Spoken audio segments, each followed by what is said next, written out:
Hey folks, welcome to the podcast. This is a podcast about Catholic things. And I'm Eric Engel, the ambassador of common sense. This is Dan Engel, the ambassador of nonsense. Okay, so last week I said some things, and a couple people took issue with it. And someone pointed out to me that, like here in Cincinnati, there are one or two parishes that are predominantly black. Okay. And there's actually a priest who went down to the inner city in the downtown Cincinnati and did a whole lot of work, not just helping the poor families down there, which were predominantly black, but evangelizing. Mm-hmm. And he's had a lot of success. So if you just listen to my podcast from last week, it makes it sound like there's no one working on this and there's no one doing anything for poor families. And that's not the case. Yeah, and that wasn't really your contention either. It's just a generality that the majority of the ministries are not focused on, one, bringing in the poor, number two, holding the poor. It's just not how things are set up. Right. Because even this guy that, and I don't know who you're talking about, but evangelizing the poor of downtown Cincinnati. I wish I could say his name to give him credit, but I've forgotten it. Oh. But even if he is successful, we go back to your point. If there are not schools set up where those poor kids without any money can go to school and be in on a daily basis this kind of saturated Catholic culture that a Catholic school could provide, then his success is only going to last a generation. Yeah. Those parents, no matter how well he's evangelized to the parents, they're just not going to be successful bringing their kids up in that same kind of fire, so to speak, if we as a church aren't providing that school system support. Correct. To go along with the evangelization. Yeah, and that was your point. Obviously, this is something the bishops could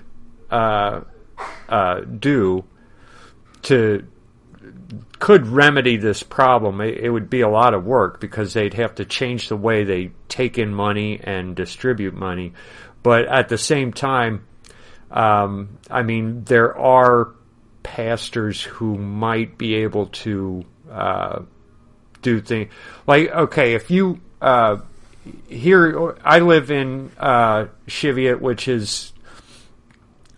Western it's kind suburb. Of changing. Yeah, it used to be middle class, and it's become less and less middle class and more lower class. Yes. And when we went to school here at St. Martin's, there were a lot of masses, and they had, I think, 3 on Sunday. Maybe they had 4 on Sunday.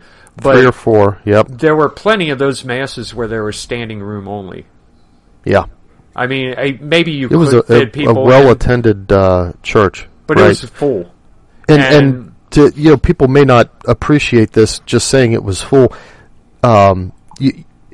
St. Martin Church is a really big church. Mm-hmm.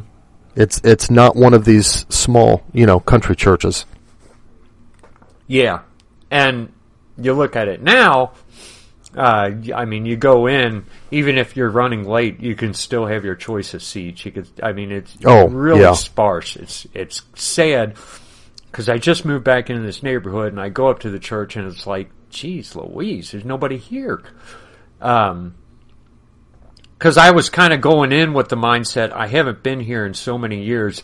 It'll be interesting to try to spot maybe there's some people I went to school with that I might recognize, but if there are, I think I would recognize them because there's so few people there that you can see everyone. Yeah, yeah. Last couple times I've been there, it's been very poorly attended. And the neighborhood has changed. The neighborhood itself has gotten poorer. So obviously, first of all, you got this problem where people who don't have money can't afford to go there. But here's the thing. That school started accepting vouchers. Oh. So they have poor kids going there. Now, people who don't need vouchers don't really appreciate that. And a lot of them have moved to a church that's further away and doesn't accept vouchers, like St. Bernard's. This, I don't know if people are doing it. But it's like, well, I pay a lot of money for my kid to go to school, and now they're sitting next to this kid who has to be babysat all day because of his misbehavior. This is one of the problems you run into. And there's that too. So the families with more money who feel like I should get more for my money when I send them to school are moving to a different parish, and suddenly the parish has less money. Why? Right. Because they decided to teach these poor kids. So I guess I made it sound like the solution is real simple, but it's not that simple, because some parishes have tried. However, you go to Price Hill, and Price Hill had turned into a poor neighborhood a very long time ago. They've got a church just as big. They accept vouchers, but there's standing room only in that church. Almost at every Mass. You're talking about St. Lawrence? Yeah. Yeah. And I got to just make this little... I don't know if it's a cause or an effect, or it's just something but you have to notice it. The pastors at St. Martin's, where there's not many attendees, have been relatively liberal. The pastor at St. Lawrence is extremely conservative. Yes, very.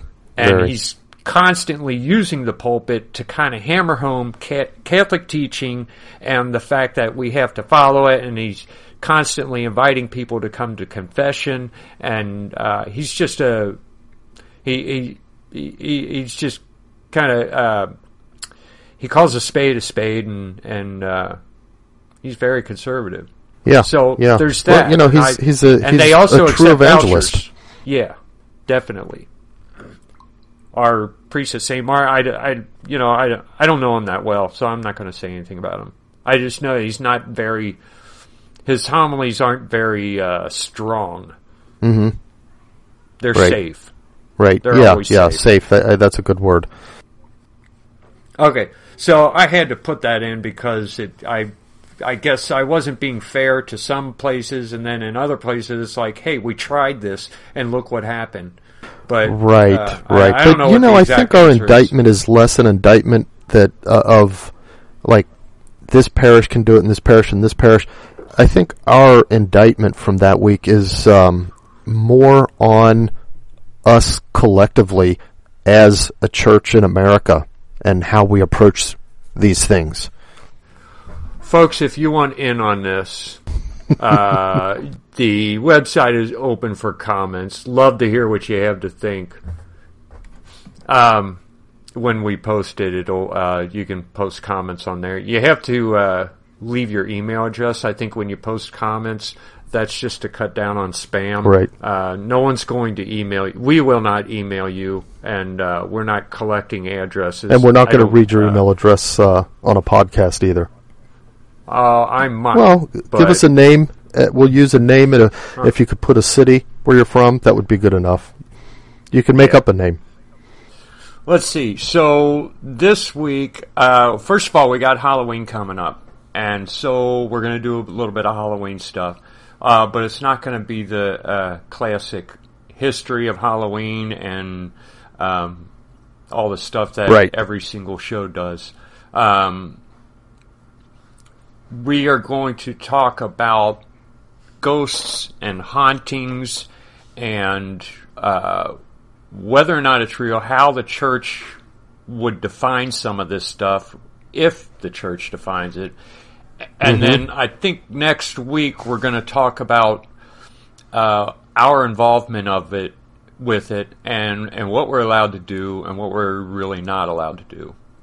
So I guess we'll start with just talking about when we talk about a haunting. I think it would be good to, right off the bat, just say what we know it isn't. Because we don't know what it is necessarily, but there are a couple things we know that it is not. And I think probably the most classic secular explanation describes like a soul of a person who is kind of caught between worlds and not able to escape this world to go to the next world. Right, like trapped or something. Yeah, so we know it's not that. Right. I mean, look, you die, you have a soul, and something happens to it, and that's all there is to it. But that doesn't really tell us what it is. Even here, I think it'd be good to kind of divide. There are several explanations, and we don't know what they are, but not all of them are supernatural or paranormal. Right. I mean, there's a lot of, if you've got some kind of, let's say, a terrible event, or a person who's really, I don't know, charismatic, who lives in a place and dies in a place, I think it's always possible that there's some sort of energy that we don't know or understand, or we're not able to document, that is, I don't know, left over is the right word, but that exists. Something that is not part of the soul itself, but somehow part of the physical process of life. Yeah. And that somehow echoes over time, long after people have gone on to the afterlife. So, I mean, if you go to, Auschwitz, where all these terrible things happened, if such an energy exists, I would imagine it would be pretty much alive there. But so far, we haven't been able to see anything like that or find anything like that. So, I mean, it's one possible explanation, but as of right now, there's no reason to necessarily believe that. Right. There's no measurement of it so far, and there's no, I guess you could say, predictor of it. There's, when you think in terms like physics, they talk about predicting particles, and then they through mathematics, for example, and then eventually they might find particles that were predicted. Well, we don't have a predictor or any evidence that we've found this kind of energy, if it exists. Yeah, that is the one thing about science, because almost everything boils down to predictability, and that's where proofs come in. When we were trying to figure out how the universe worked, they had mathematical equations that would help them predict where the planets would be and stuff like that. And it involved a universe that went around the sun. But one of the reasons we figured out it was wrong is because certain things were not predictable in that setup. So, right. We just kind of abandoned. Almost when it comes to ghosts and hauntings, almost nothing is predictable that I know of. That's why they're mysterious, and that's why people, I think, enjoy looking into them and thinking about them. Yeah, and because of that, there's almost an immediate tendency to look at it as supernatural. The same way maybe a long time ago people looked at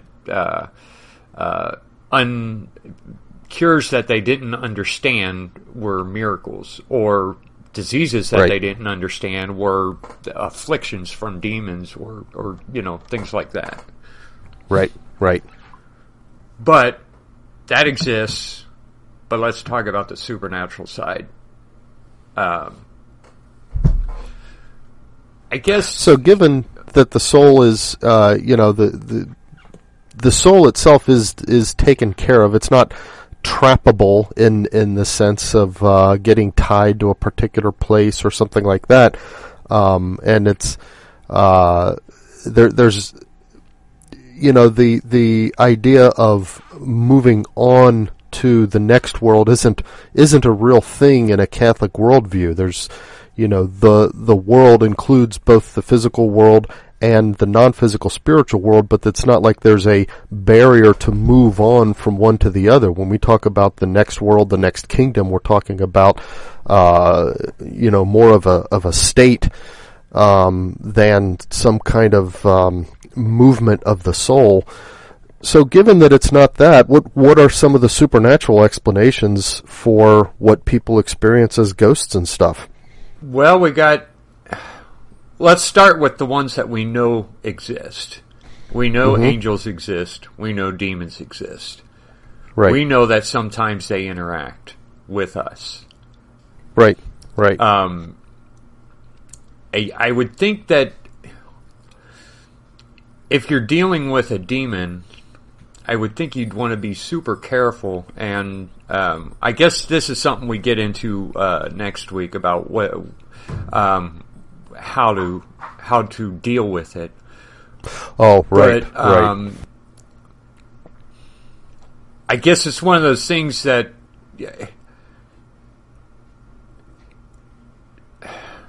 you know what? I'm not going to say anything. We'll wait till next week about that. But it could be a demon, and it could be an angel. Yep.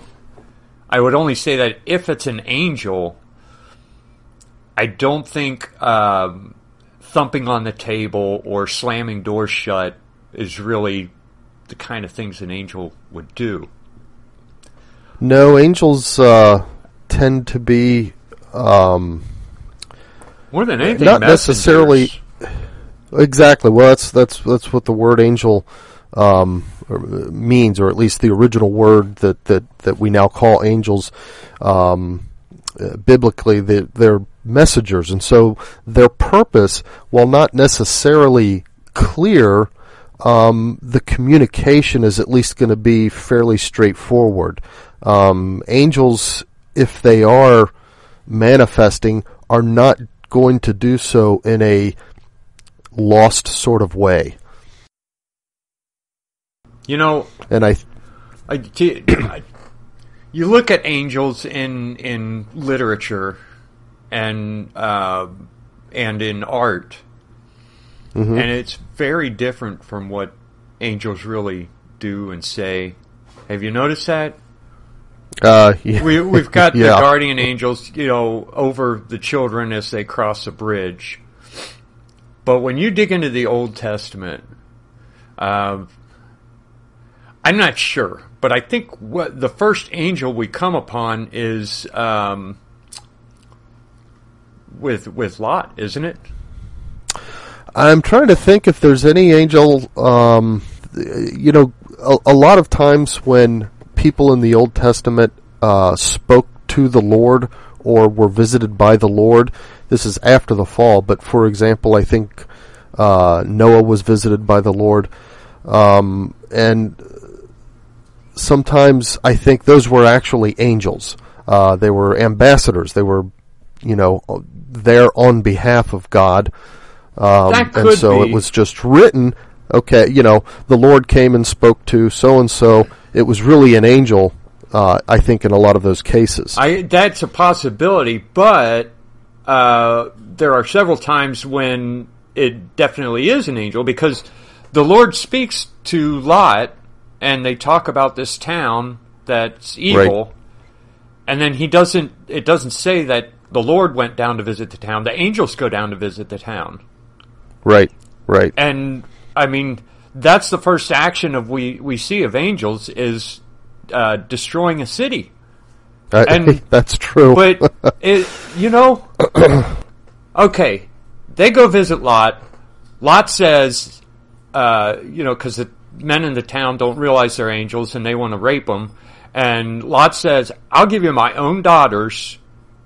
If you leave these guys alone. Yeah. And what do the angels do in return? They turn his wife into salt. Well, Well, yeah, that's thanks a lot, kind guys. of incomprehensible. Yeah. Maybe he was doing. Maybe they were doing him a favor. Like maybe she's really that could have mean. been. I mean, that's who knows. She Who knows? wasn't a very good cook, and hence the irony of the salt pillar. The salt, exactly. Maybe. I think the next one we have is the angel of death. Right, among the Egyptians. You think about that for a second. Every firstborn, but it's not just that. How do you keep the angel away? Oh, blood. by painting blood from a lamb on your door lintel. Mm-hmm. Have you've held a lamb before, right? I haven't. I have had baby goats. We used to raise goats when we were kids, but the lambs, I would say, even cuter than a goat. Uh-huh. Other than human babies, I think it's possibly the cutest creature alive. And that's so what have you to have to kill. butcher one of these. Yeah, and throw blood all over. Must have been a mad dash for all the lambs in Egypt at the time. Yeah. I wonder if they went to like other towns. Well, you have to wonder though. How did Moses get people to believe him? Yeah. Okay, the Lord's angel's going to come through, and he's going to kill every firstborn. But you know what? You'll be okay. Take a lamb and kill it, and then spread the blood on your doorpost. Well, he had already. Okay, Moses. He had already done all the plagues, though, so he had some. Well, that's true. Believability. That's true. It's some credibility. Mm-hmm. But I wonder if, like, the other towns around Egypt started taking notice, and they're like, "Man, these Jews are coming over buying all the lambs. Something's about to happen." I think the next one is Jacob, isn't it? Or is Jacob before Moses?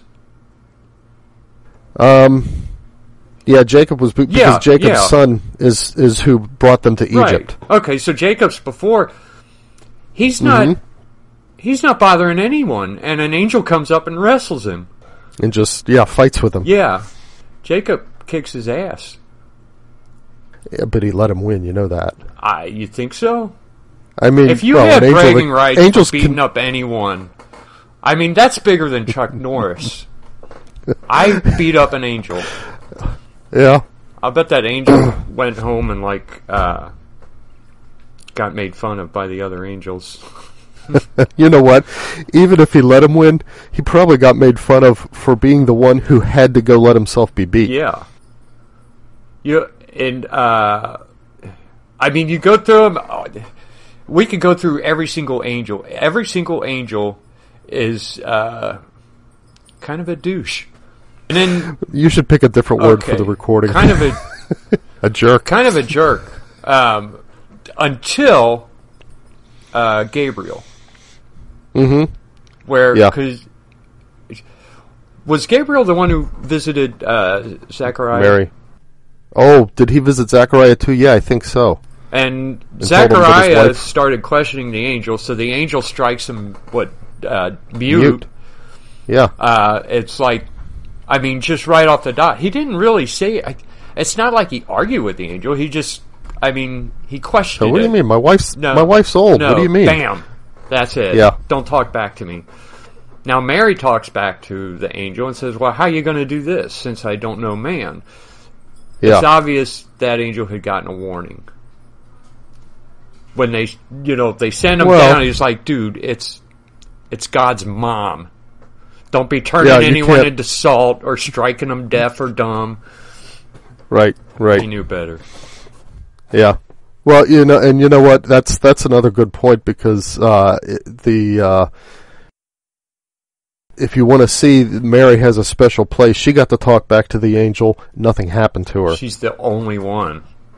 Yeah. Everyone else gets their butt kicked if they talk back or they lose their firstborn or 1,000 other terrible things, except for Mary.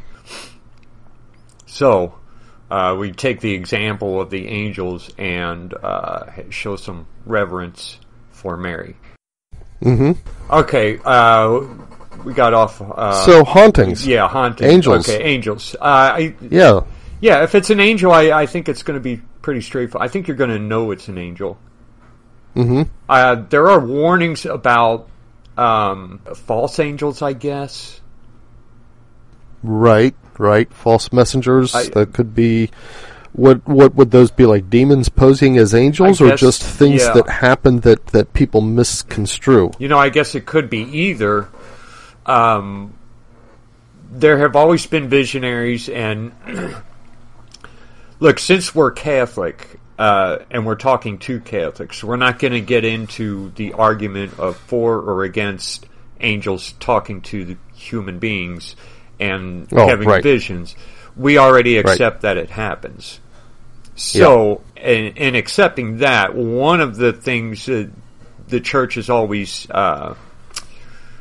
there's no teaching here, but in the past, it's always been a thing where, okay, if something appears to you, you ask it to pray with you. That's the test. Right. But most of the time, when we're talking about hauntings, we're not talking about visions of angels.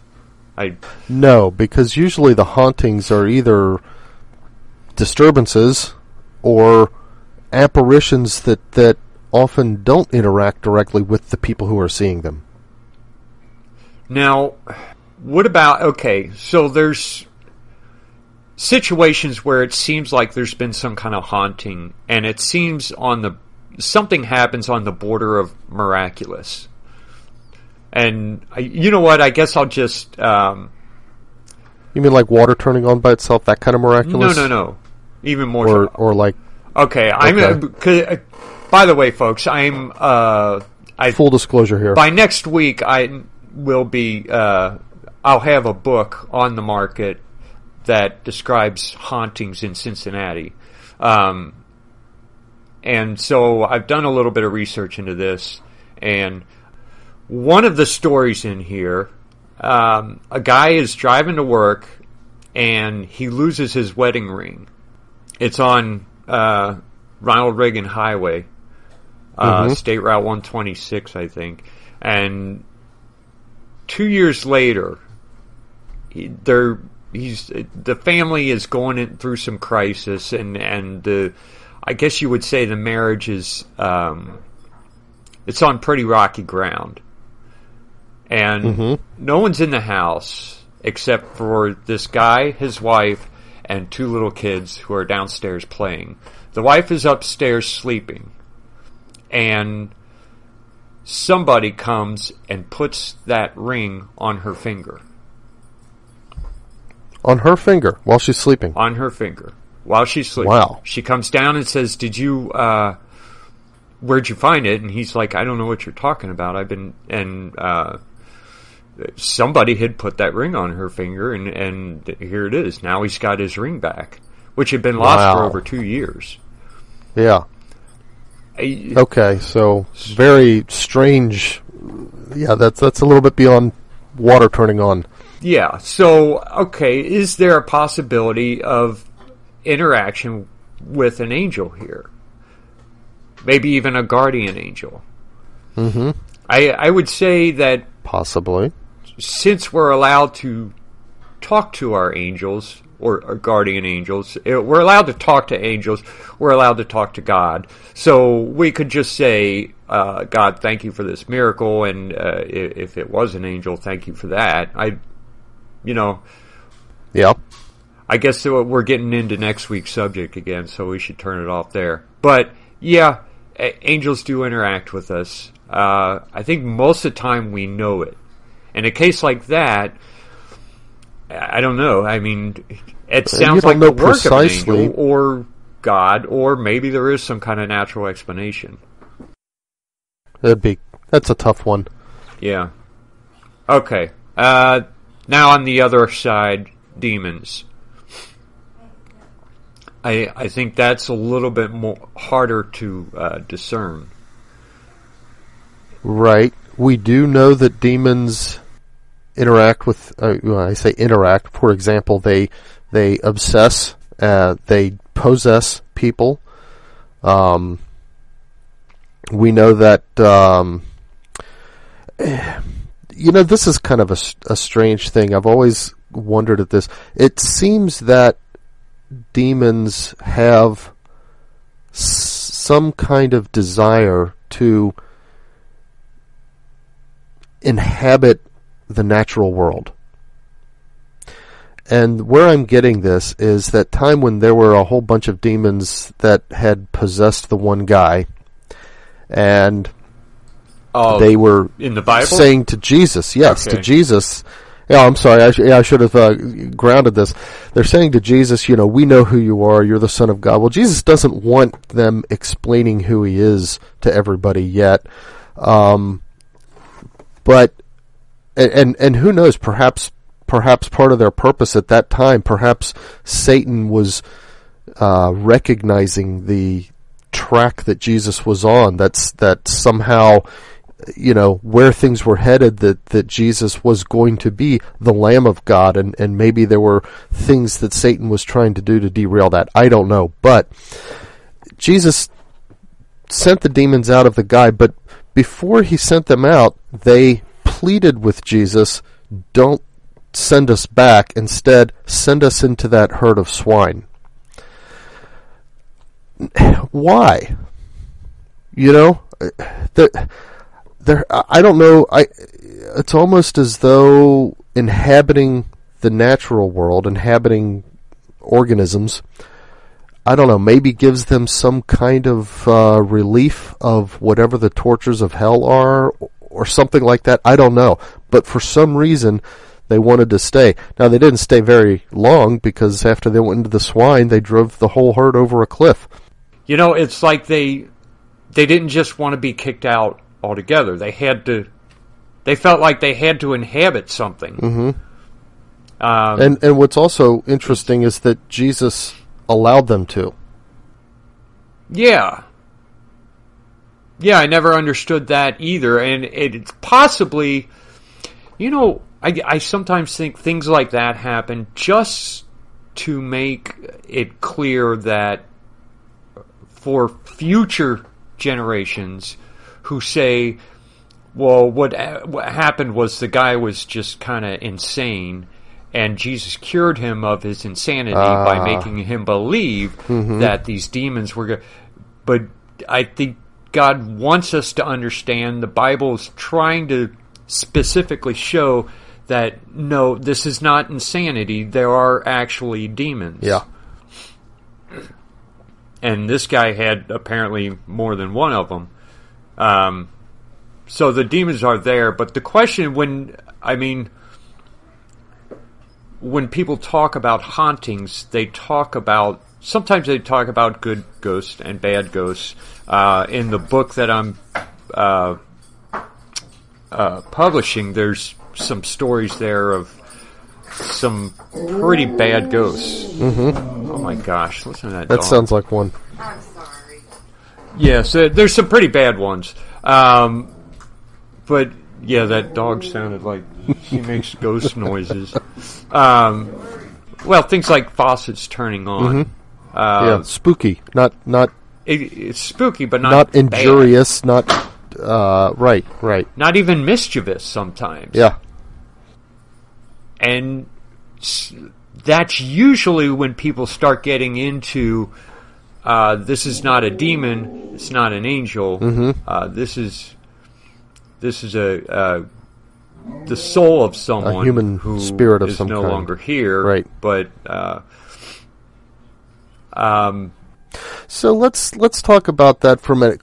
Is there a way, not in a sense of being trapped, but is there a way that it could be a human soul? So, okay, let's there are a couple different states that the soul can be in that we know exist, and there's possibly some that we don't know exist. We know heaven and hell exists. Right. So let's start, and we know purgatory exists. So with hell, if the soul is in hell, you would think that if souls in hell have the capability to manifest in some way, you would think at the very least that it would always be malevolent. Yeah. Okay, see, that's what goes through my head, except there's that, and it's just a parable, it's not something that happened, but we're talking about the parable of Lazarus and the poor man. Oh, wanting to go back and warn his brothers. Yeah, and someone in hell I wouldn't think would want to do that, but hey, it's just his parable, and he's just trying to demonstrate that there's a chasm between the good and the bad, right? And they don't cross. Yeah. But he did tell that story, and it just kind of sticks in my mind. What if? Okay. And then, when it comes to malevolence, if there's a very minimal ability to interact with this world, it's possible that they can't be. All they can do is just these small things or make you see things. Oh, right. It doesn't have necessarily the power of, say, a demon. Right. So, I don't know. I guess it's a possibility. It seems unlikely. But, I don't think there are any stories in the Bible of someone... No, there are. Moses and Elijah. Moses is talking appearing to Jesus. Christ. Yeah. Now, we don't have any stories of someone Peter sees from them. hell. Yeah. Everyone else sees them. So we know that these souls exist outside of... And this is before the gates of heaven have been opened. So they were in we call it the limbo of limbo of the just, or limbo of the saints, or whatever. But so... And that's an interesting point to bring up too, because if we think of eternal states, okay, there's several, like you said, states the soul can be in, but the biggest division is with God in the beatific vision, which is heaven, and everywhere else. And if everywhere else is hell, then these other states, the limbo, purgatory, all of those are also part of hell, just not necessarily the hopeless eternal punishment of hell. Okay, so, and if Moses is appearing to a person who is not God, and he is in that state, then we could kind of say from that, souls that are not in heaven could interact with us, and they would be the person that they were in life, or at least they would have some way of manifesting that way, or that's how they would naturally manifest, right? Because Peter saw Moses and knew him as Moses, and it wasn't just a cloud of vapors, a cloud or whatever, or phantasm or something like that. It was Moses. And Jesus was talking to him, and they were interacting with each other. So, there's that. And so the possibility is real that someone in hell could interact with, and I would think it would be kind of at least mischievous, but we don't really know. Yeah. Either way, as we go, as we'll talk about later, you really won't want to interact. Right. Now, so what about souls in purgatory? Well, that's the only thing that I kind of get from there. First of all, souls in purgatory, they know that they are bound for heaven. They know that they are satisfying and being purged of some residual selfishness. There's something that is impure that they're getting rid of so that they can enter heaven, and they know they're going to do that. So there's hope. So these are not souls that are going to have any kind of animosity or ill will towards others. And I keep going back to these demons wanting to go into the herd of swine, and I wonder if sometimes there are people who are in purgatory that somehow get some kind of relief of whatever tortures they're going through by manifesting physically, Yeah, and this is one of those things where we're not supposed to put too much credence in. But it is something that happened. There was an exorcism, and the demon did not want to leave and acted as though it would be worse for the demon to leave. And the priest mentioned something that he was in a state of hell already. What difference would it make? And I might try to find this somewhere and see if I can link to it when we publish this. But there was a conversation that led the priest to believe that the demon had some kind of relief by interacting with the physical world. Okay. By possessing. And that would be, the swine would reinforce that idea. Yeah. So someone in purgatory... that would explain your benign apparitions and stuff like that. And then there's the question of limbo. Not the one we were talking about before, but the idea of a state of a soul that is not bound for heaven, is not in hell, and simply will continue in that stage forever. Right. A soul who... somebody who has not committed any sin, which almost means they had to die very young, but hadn't been baptized, doesn't have access to the grace of the cross. This is an idea that, the church, certain fathers of the church have brought up the idea, and it's been kind of pitched back and forth. There is no teaching on it. Or at least there's no teaching against it. Exactly. It's not taught, it's not defined, and there's nothing against it. And it's a answer, it's a theological answer to a conundrum, because the church does teach that baptism is necessary for salvation, and the church also teaches that people are not punished by God for not doing anything wrong. So you've got that, okay, if you didn't do anything wrong, you're not going to suffer eternal torment, but you also don't have any capability of getting into heaven without the grace that comes through sacramental baptism.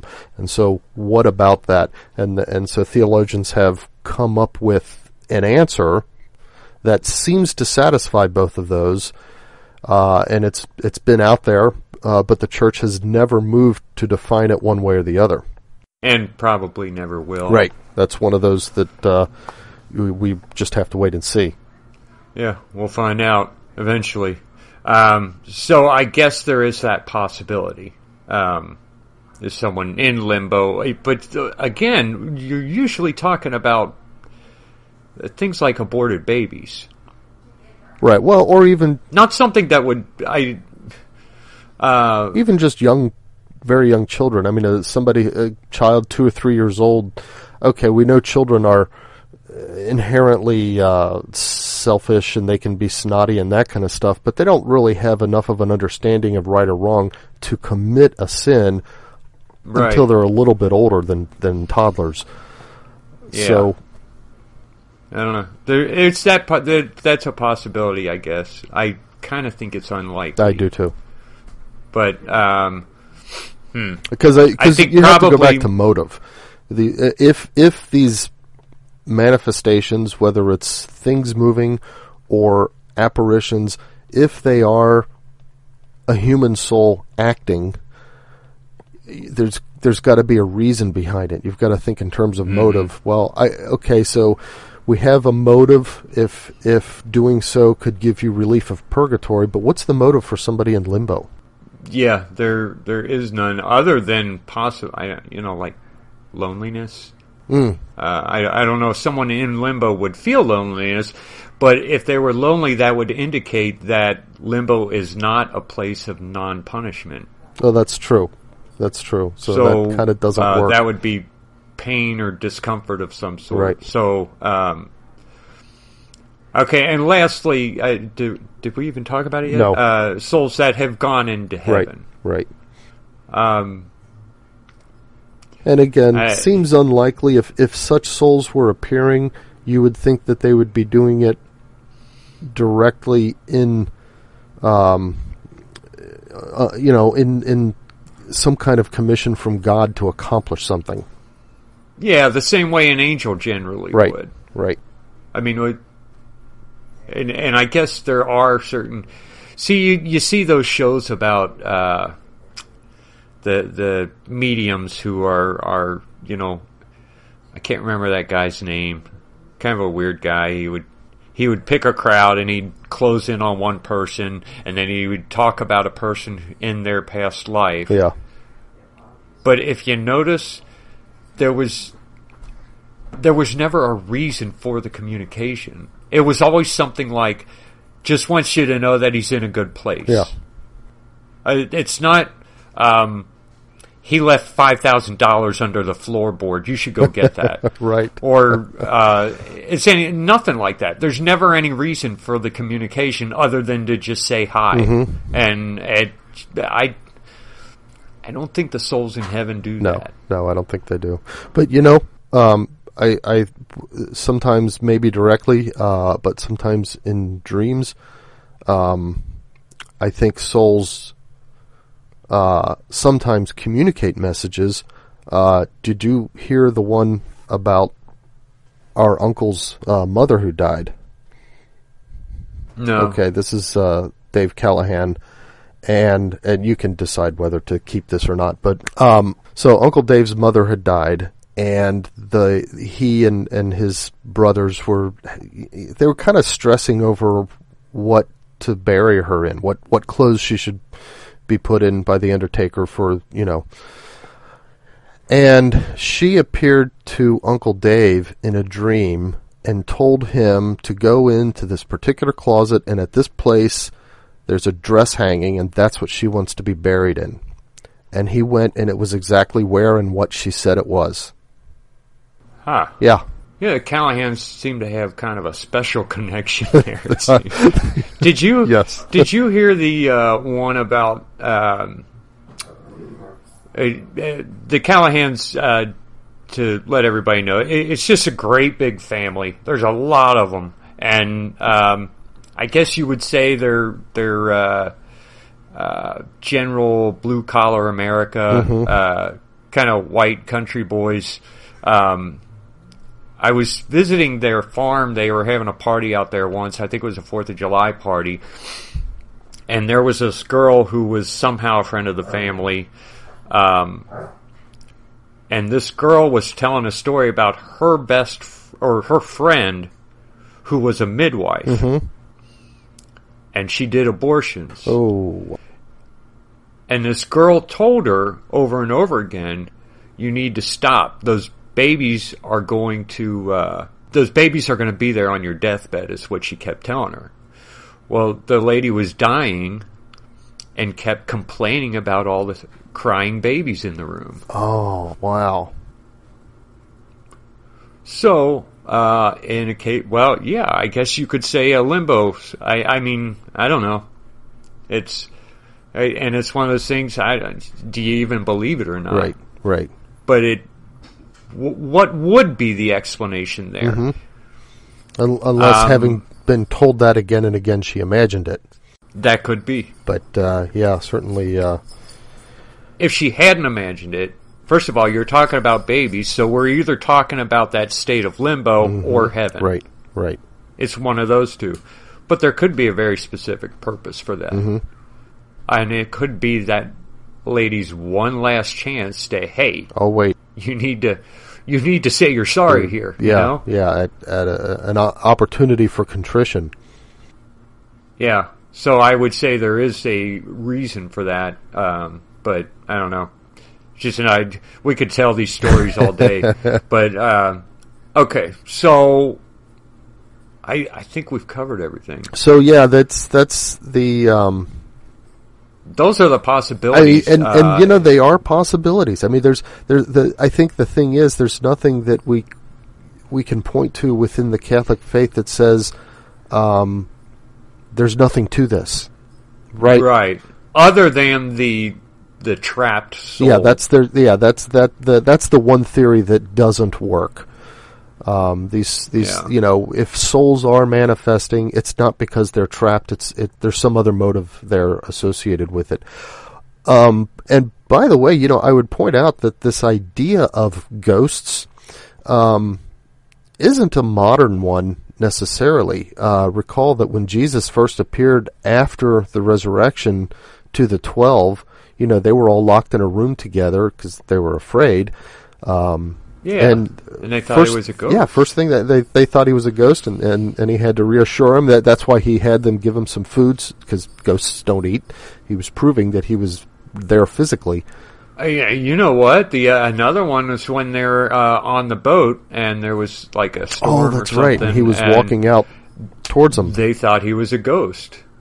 I think I don't think it used. I think the word is apparition. I guess it depends on the translation you're reading. Yeah. I don't know. But they thought he was a ghost. So it's an old thing, and of course there are strict warnings in the Bible about talking to the dead, which we'll get into next week. Right. Let's see. We got current events. There's not a lot happening this week except for this giant hearing with Cavanaugh. Yeah, that's. I also heard some more stuff about this deal with Pope Francis and the sex scandals that he's refusing to talk about. Is there more of that? Well, I guess there's more people talking about it and making certain accusations. And counter-accusations? I don't really know what to say about this. And could be there's nothing to say about it. Sometimes you get a bad pope. And I get the feeling that's what's going on here. We just got a bad pope. Yeah, well, or a weak pope or something, yeah. It's disheartening. You don't want to go too far out there while he's sitting on the throne. You don't know what the plan of the Holy Spirit is ultimately, but it's sure hard to read it any other way, isn't it? Yeah. Leaving open a lot of confusion in the church that we don't need right now. I mean, so many people use this confusion to justify continued heresy. Living in a state of belief contrary to what the church teaches. Here's one of the problems: is you've got a lot of people who have become Catholic or continue to remain Catholic. To be Catholic, right. I'm one of them, because precisely we look at the teachings that have lasted 2,000 years, and they're not changing, and they won't change, and I can rest assured that it's not going to change. Right. Then we've got a pope that comes in and tries to change things. He hasn't done it officially yet. And right. I say yet as if he's going to. As if he could, but it looks... Okay, if he issued an encyclical, are encyclicals definition of doctrine? No, not necessarily.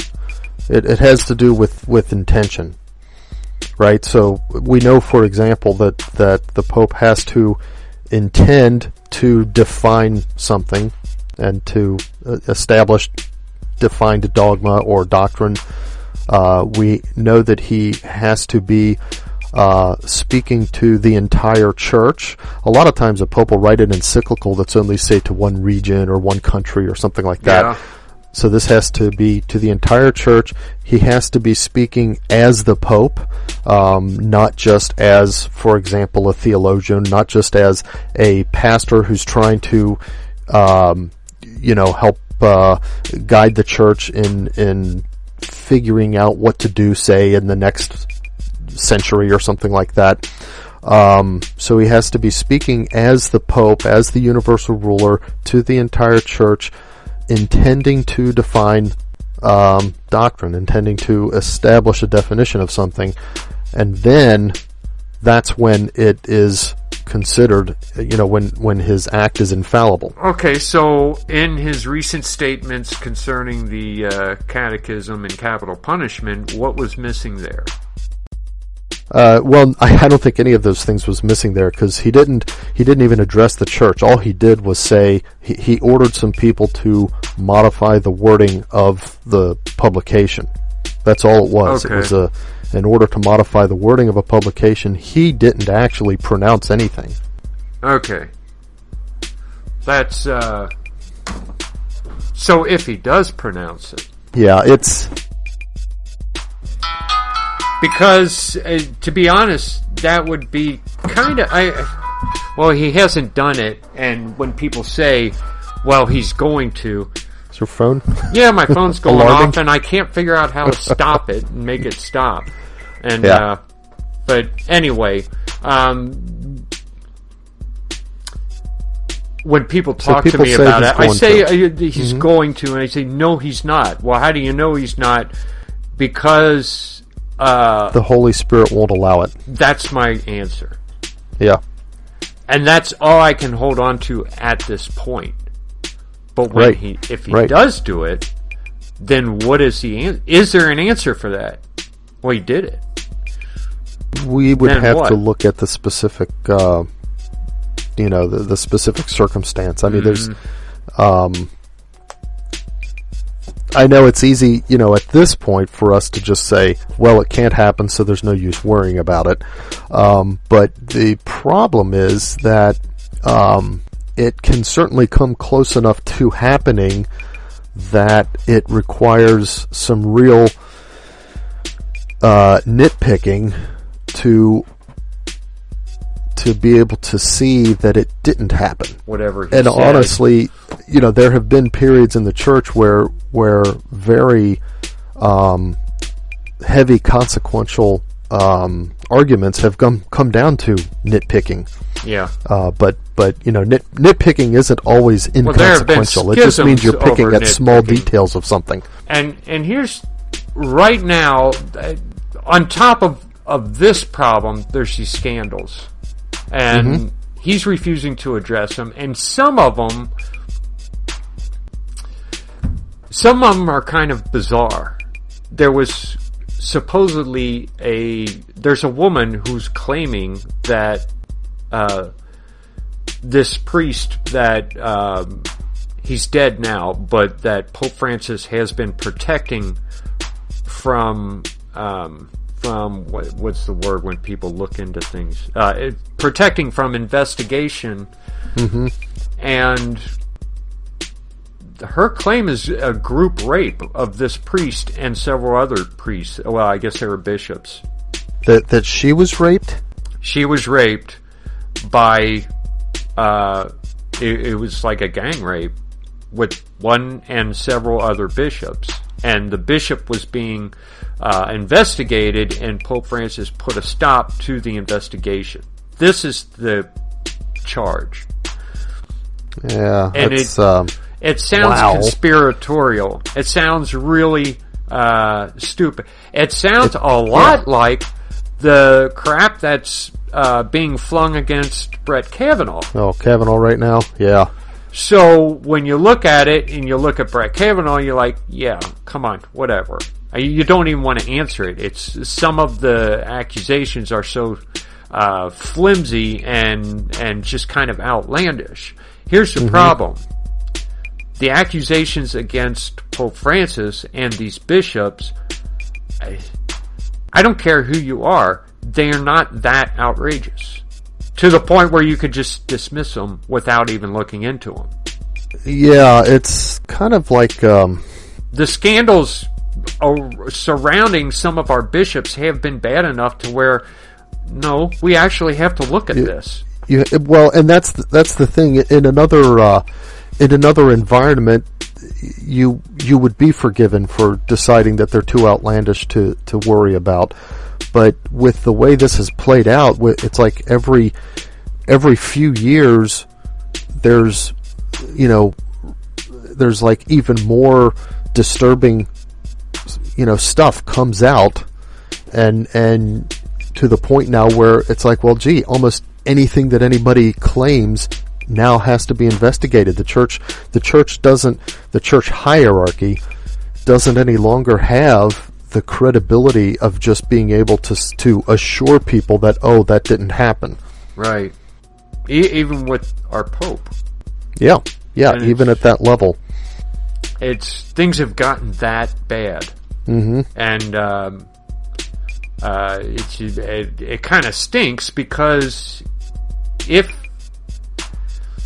you don't have a Catholic understanding, as in if you don't look at the church as a teaching body that protects you from error,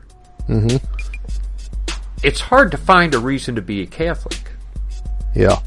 And if you don't have a good understanding and belief of and acceptance of the sacraments, there's absolutely no reason to be Catholic.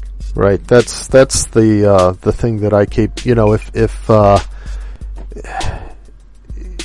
without the Eucharist, I can't think of anybody who should decide to remain Catholic in the current environment.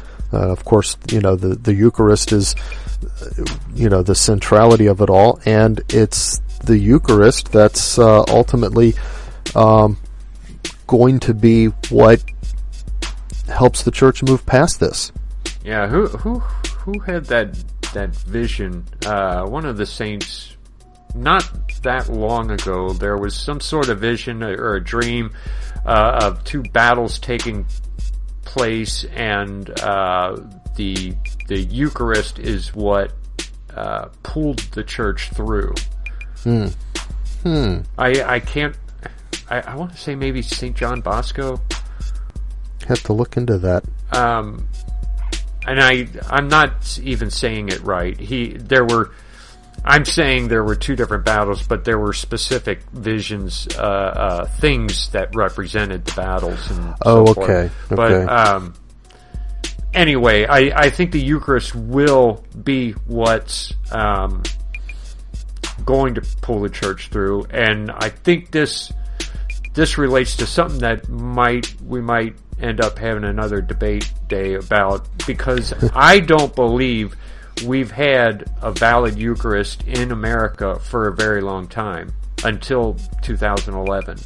Yeah, I know you think that. Well, we'll debate about that sometime too. Yeah. Okay. I think that's... Oh, well, see, we were getting ready to talk about current events, which means talking about Cavanaugh. Did you hear any of the hearings? No, I haven't watched any of it or listened to any of it.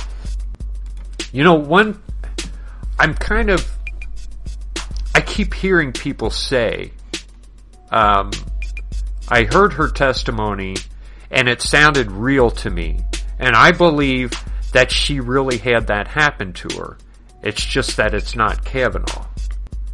Huh. And I think that's kind of a weird way to take this. That's... They're saying she could not have acted this way unless it really happened to her. And I don't believe that's so. I think it's odd that you would immediately jump to that conclusion. So you watched some of it? I didn't watch it. I heard it while I was driving on the radio. Oh, okay. And her speech patterns and the way she talks. If you don't see her, you assume you're talking to like a 16-year-old. But she's a 55-year-old. Yeah, yeah. And she's a doctor, a psychiatrist, or psychologist, I can't remember which. Well, she knows how to make herself sound believable. She actually studied scenario. that. Yeah.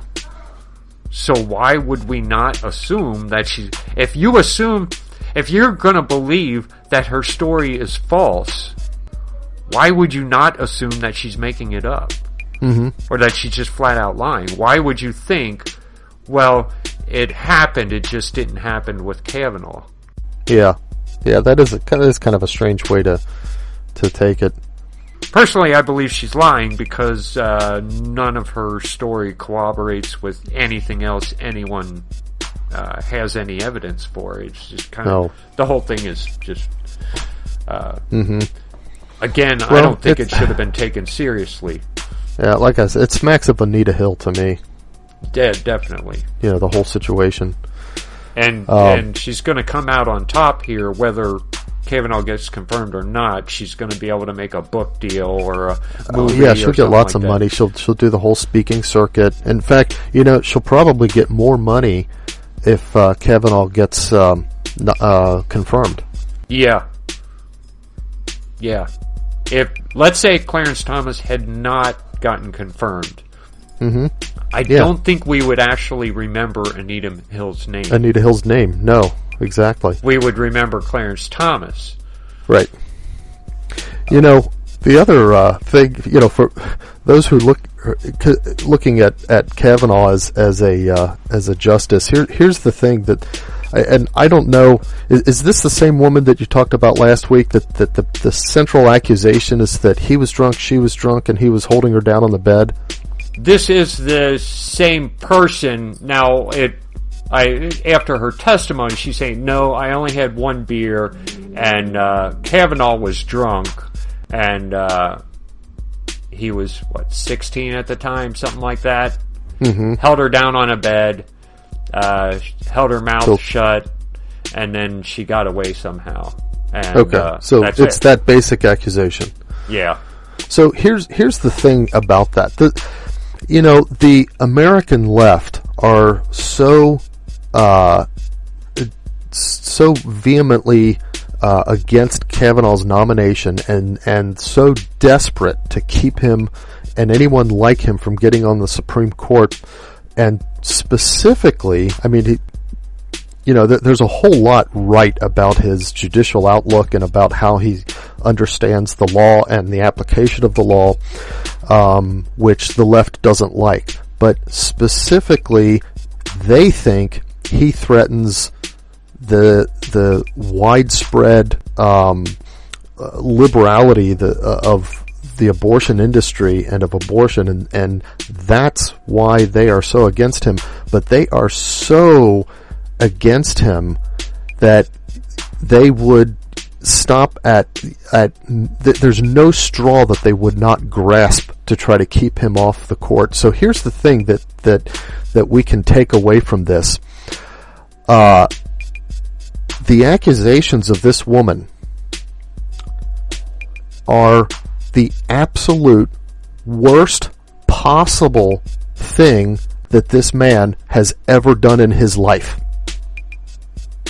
Yeah, well, even if he did this, this is the very worst thing he's ever done in his entire life that anybody knows about, because if there was something worse, it would be out there. They'd be dragging it up. They're dragging up this woman's accusation represents a boundary. They're dragging up more now. Oh, are they? Is there more stuff that they're... Well, now he was involved. That's why I was comparing it to these things against the Pope, because now supposedly there was he drugged some girls and had a rape train. But those accusations again have no cooperation with anyone else, and they're just kind of outlandish things that some crazy lady is saying. Oh, okay. So this is a different lady than the one who's been testifying this week. Yeah, and it's that porn lawyer drug it up. Stormy Daniels' lawyer is the one who supposedly found this. So it's okay. Like, again, you don't even take it serious. It's not even worth talking about, but it is out there, and it's just kind of another one of those outlandish things. But the thing is, when you look at Cavanaugh, it is outlandish, and anyone who takes a serious look at his accomplishments in life and stuff like that wouldn't give it any credence. But when you look at the Pope and these bishops, that's not how you think. Right. So, I don't know. Yeah. I think that well, maybe not. What? For a long time, I really didn't see much hope. Because we grew up in the pro-life movement, and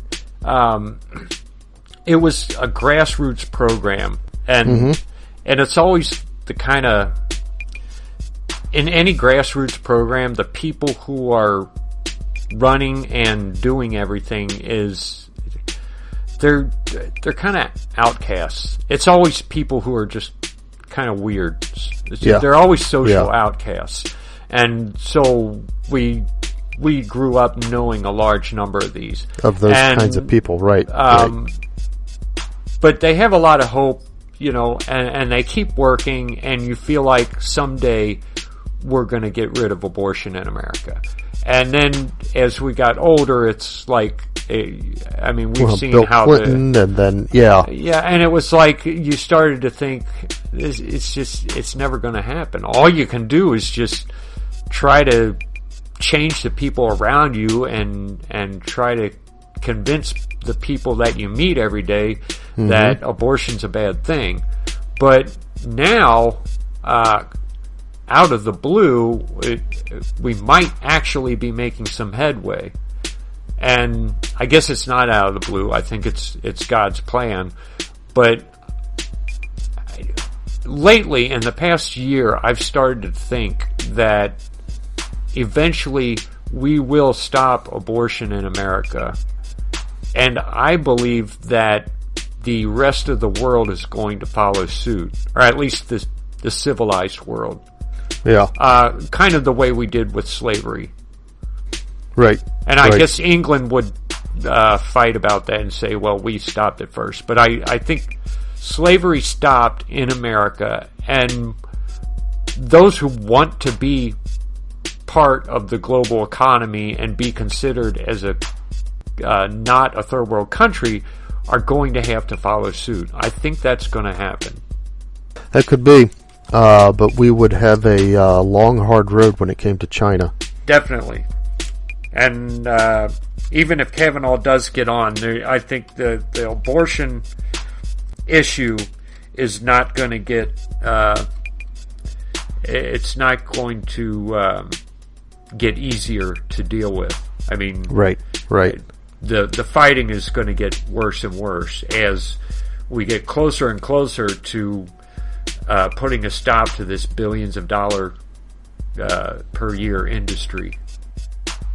Yeah, well, and think about it. It's when it comes to abortion, there's a few things where the money is perhaps the primary driver, but when it comes to abortion, it's not even nearly like that. And I know that there's a lot of people out there that don't even believe in this aspect of reality, but abortion is one of obviously one of Satan's favorite institutions in the modern world. And as we would get closer to making true inroads against that industry, it's not just the industry itself responding to profit motive that we would be up against. We're up against diabolical forces too. And that's why I think so much of this stuff about the church and the sex scandal and everything is going on. I think a lot of this is Satan's attempt, a fairly long game plan. I mean, not long game in Satan's terms, but long game in our terms, because we think in terms of, a couple of years. But this is a, cross-generational plan, I think, on Satan's part to discredit the church specifically so that the church will not have credibility when it comes to things like abortion and homosexuality and other things like that. I think that's the real game even behind the church's sex scandal is this. I think it's diabolically related to abortion. Yeah, definitely. And the I talk about money a lot because while that is really the background power for most organizations, money is the motivation. Yeah. I guess if money is the easy way to get people activated for whether it's for the devil or for Planned Parenthood, but money is the biggest motivator. Even though there's that more diabolical. I don't know. Yeah, influence. Right. There's I guess a war behind the war, you could say. The unseen Definitely. war. Yeah. All right, I think that does it because apparently have a dog that's getting loose and a washer that's leaking that I have to have to go take care of those things. All right. Well, thanks for listening to a podcast about it, CatholicThings.com. And think about what we said, and we'll let us know what you week. think. Yeah, drop us a note or comment on the blog post. Thanks. All right, catch you next time. Bye.